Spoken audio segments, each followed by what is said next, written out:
atención Colombia, el uribismo, los medios tradicionales de comunicación como Semala, Rata CN, Paracol y toda esa parrandanga de sinvergüenza no te quieren decir la verdad sobre el tema del paro camionero. Es verdad que ha subido la tasa de gasolina, de ACPM, de diésel y todo aquello, lo cual sí afecta el mover la mercancía y por ende los precios de los alimentos, porque recordemos que este país depende de las carreteras para distribuir productos y servicios. Sí, señor, no vamos a negar ni vamos a tapar el sol con un dedo, porque la verdad es así. Pero no te quieren explicar por qué el gobierno actual está permitiendo el alza de los precios del combustible que tanto necesitan los camiones. Primeramente porque eso apenas un sector.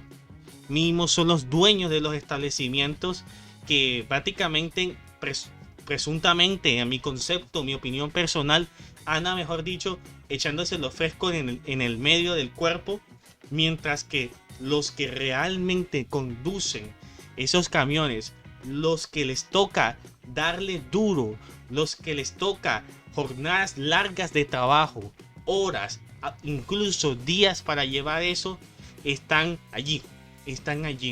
Y no te quieren explicar porque hay un programa de subsidio a los combustibles que no es ni siquiera desde el gobierno de Iván Duque, porque a veces lo asociamos con el gobierno de Iván Duque, aunque también esto viene desde el 2007, señoras y señores. ¿Cómo funciona el fondo que subsidia los combustibles? Y esto explica el problema.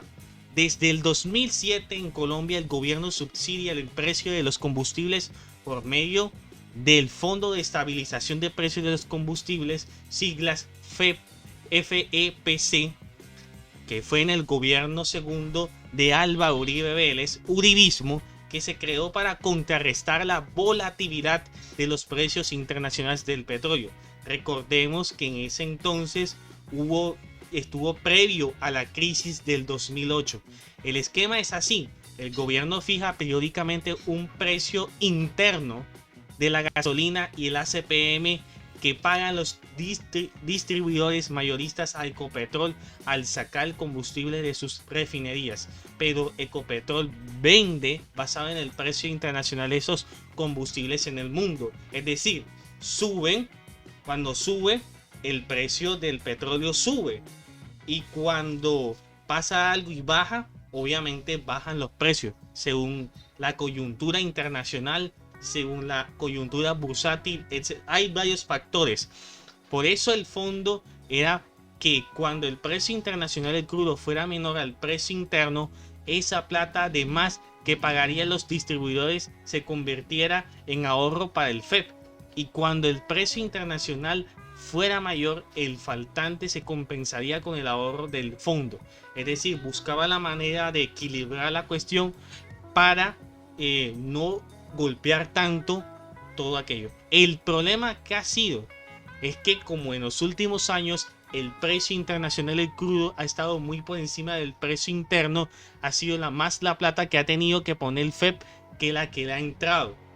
¿Sí? Y con el saqueo peor en el gobierno de Iván Duque, terminó siendo allí. Sí, señores, porque aún todavía y aunado con el tema de la pandemia derivada por el COVID-19, la deuda aumentó por el incremento en el precio, la reactivación económica y aún la invasión de Rusia a Ucrania.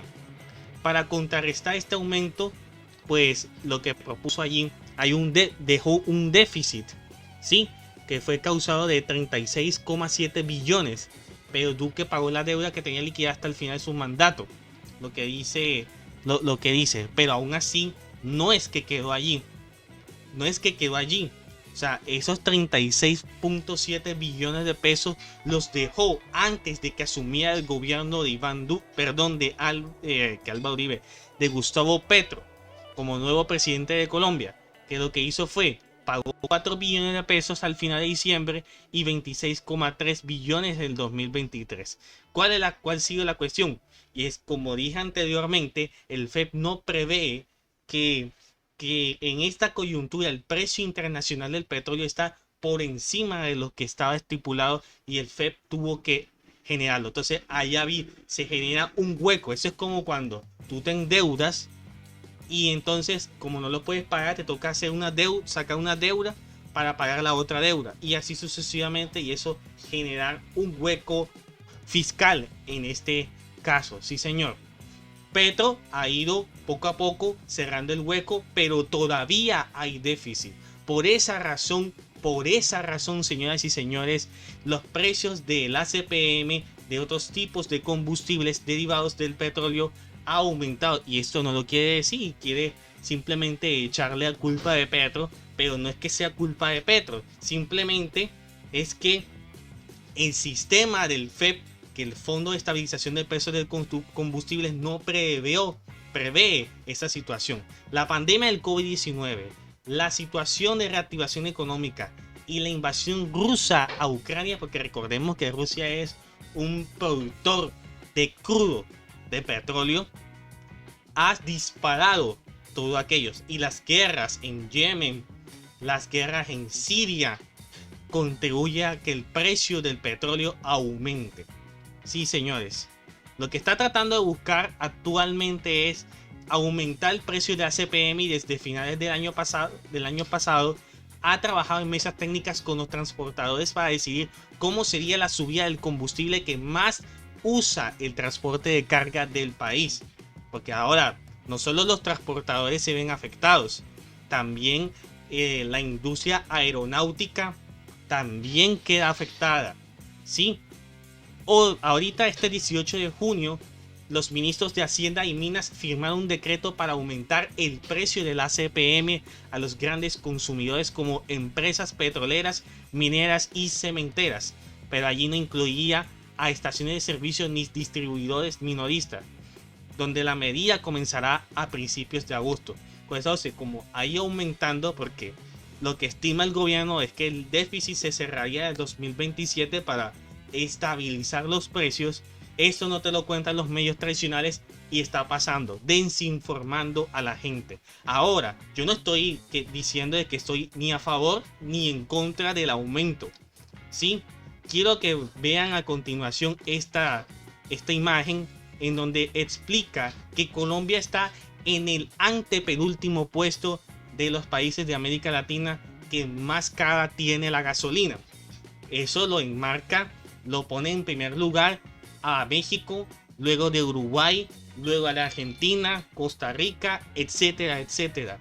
E incluso el precio actual, que es de 11.360 pesos, el precio de diésel en la región latinoamericana está por debajo, está muy, solamente lo por debajea Bolivia y Ecuador, y solo lo superan por un poquito Panamá. De eso en dólares equivale a 2,79 dólares. Si nos damos cuenta, todavía no es ni un tris. Ahora, no estoy diciendo de que esto no vaya a afectar. Claro que va a aumentar.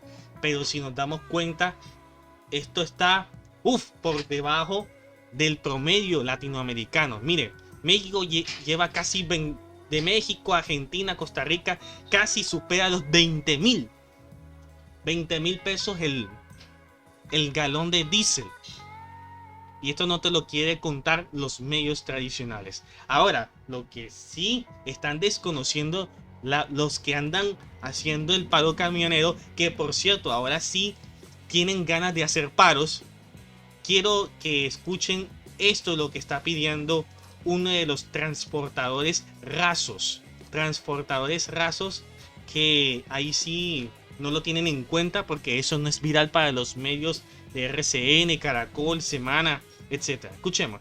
No lo haga, y si lo hizo en algún tiempo ya no creo que lo haga. Entonces hay que darle el paso a nuevas generaciones de líderes y voceros que les duele, que trasnochan, que se comen la mierda en la carretera, que pegan un cabinazo, que saben que es un descargue, que saben que es un trasnocho, para que lideren y dirigan esta batuta. Henry Cárdenas, ustedes lo único que tienen es plata, vaya, disfrútela en una finca de verano en el país que quiera, porque tienen con qué, eso se lo acepto.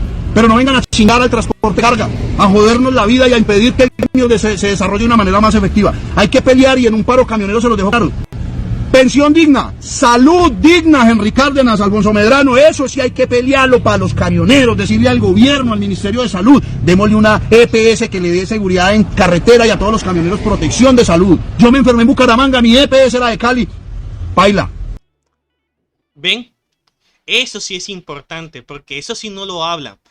No hablan de que los transportadores, los que se dedican a ello, trabajadores, están desprotegidos en materia de prestaciones sociales y en materia de seguridad social, especialmente en salud y pensión. Así las cosas, señoras y señores, no coman cuento e infórmese con el dato. ¿Tú qué opinas de todo esto? Lo estamos leyendo en los comentarios. Este es el canal de YouTube del Dato. Sin antes invitarlos a que se suscriban, a que den la campanita de notificaciones, a que le den like, a compartir y comentar este video. Sin más preámbulos, buen día, buena tarde, buena noche. Sí, señores, abajo la desinformación, viva la dignidad del ser humano.